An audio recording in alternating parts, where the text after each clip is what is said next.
welcome to Storytime with Judy. Our book today is Pickle, Chiffon Pie by Jolly Roger Bradfield.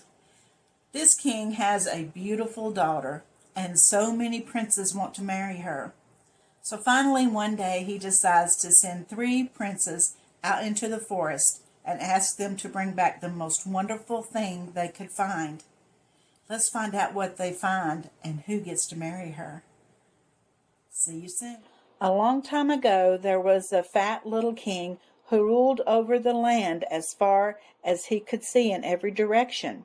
He was very wise, and his kingdom was a happy one. His wife, the queen, kept his castle spotless and saw that his robes were cleaned and pressed. She was a very good cook and made him a pickle chiffon pie every day. But everybody has problems. The king had a daughter. Oh, she was very nice and did whatever he asked her to, but she was also very beautiful, and every prince in the neighborhood wanted to marry her. Every day they came to the palace with flowers and gifts for her. To be polite, she would ask them all to stay for supper, and that meant there would be less pickle chiffon pie for the king. That was his problem. Finally, one day the king decided that his daughter should marry one of the princes. Then at least there would be fewer people at the dinner table each night. He called for the 3 nicest princes and told them that they would be put to a test, and that the winner could marry the princess.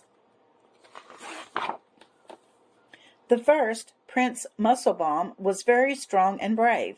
The princess liked him because he was tall and had wavy hair and freckles. The second, Prince Well-Read, was very smart. He could count up to 684, and he read books 3 inches thick. The princess liked him too because he read beautiful stories to her and sometimes played music under her window at night. The third, Prince Bernard, wasn't very strong or very handsome or very smart, but the princess liked him best of all. She didn't really know why she liked him. Perhaps it was because he had a big smile and a funny nose. It's hard to tell about princesses.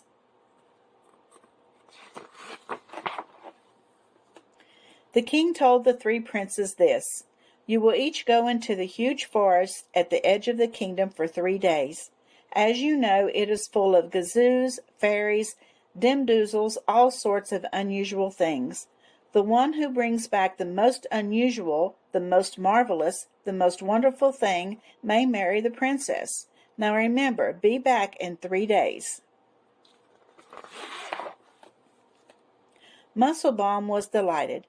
Being stronger and braver than the others, he thought he would surely win. With a shout, he jumped onto his horse and galloped off in the direction of the forest.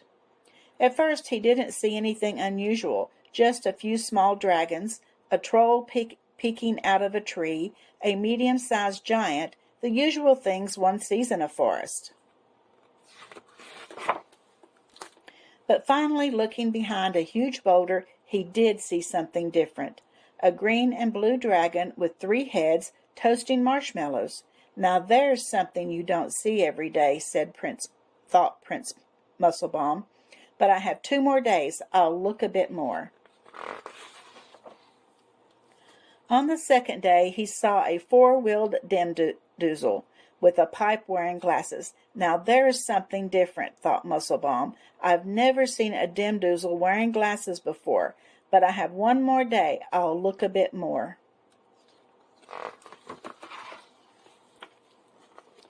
On the 3rd day, he saw something really different, a huge lion juggling 6 cans of root beer soup.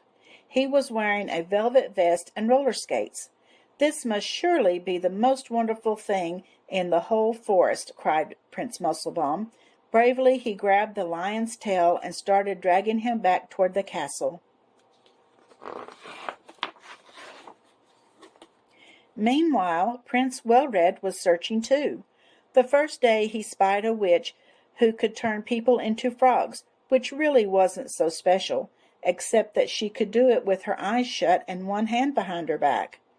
Now there's something you don't see every day, thought Well-Red, but I have 2 more days. I'll look a bit more. On the second day he saw a 16-footed gazoo that had a different kind of shoe on each foot. Now there's something different, thought Well-Red. I've never seen a gazoo with more than 7 feet, but I have 1 more day left. I'll look a bit more. On the third day he came up on something really different, a giant with a green beard playing chopsticks on 2 pianos. This must surely be the most wonderful thing in the forest, cried Prince Well-Red. I've never heard that tune before. He cleverly told the giant what a fine piano player he was, and talked him into going back to the castle to play for the king.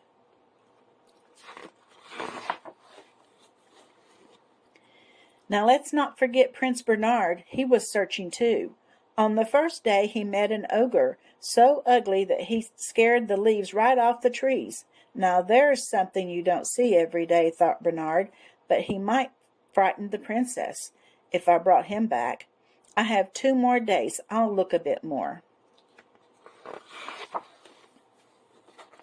On the second day he discovered a tiny house tucked behind a tree.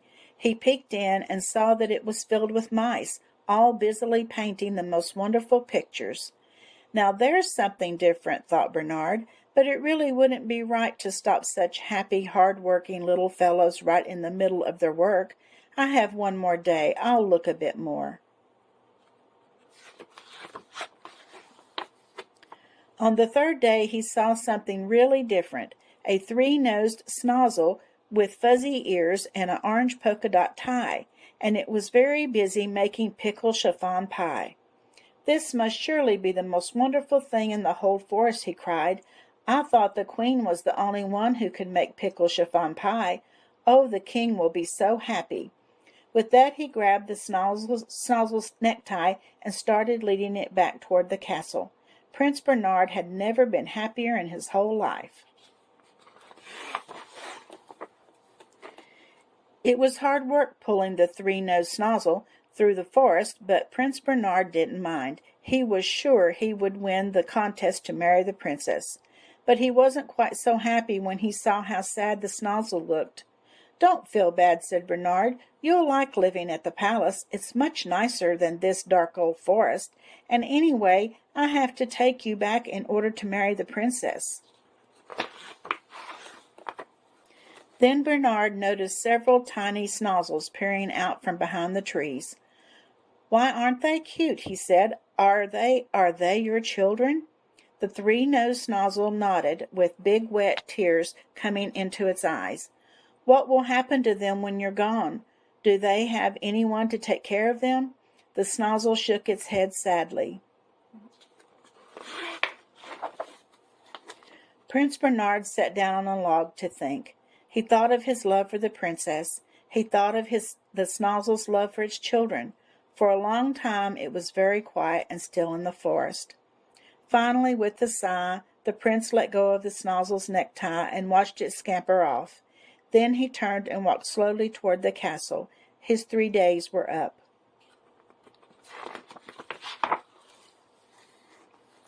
When all the princes were called to appear before the king, Musclebaum had a big smile on his face.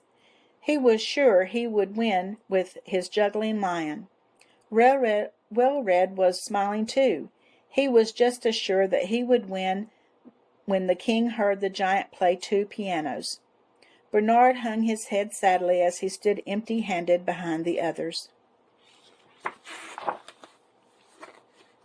The king was delighted with Musclebaum's lion. Wonderful, he cried, as the lion juggled 23 apples and a bottle of ketchup. And when Well-Red's giant played chopsticks on his 2 pianos, the king laughed and clapped his hands in delight. How wonderful, he cried. So unusual. Then he turned to Bernard. And what have you brought back? He asked. Prince Bernard bowed low before the king. He hoped that no one noticed the tears in his eyes as he raised his head and said softly, "Nothing, your majesty." He told of meeting the ugly ogre who might have frightened the princess. He told of seeing the amazing mice whose painting he could not bring himself to interrupt. He told of the tiny snozzled children that he could not bear to leave in the forest alone. There was silence in the castle. No one spoke for a long time. Bernard wished that he could run and hide. Everyone was looking at him, all except the princess and the queen. They were whispering to the king.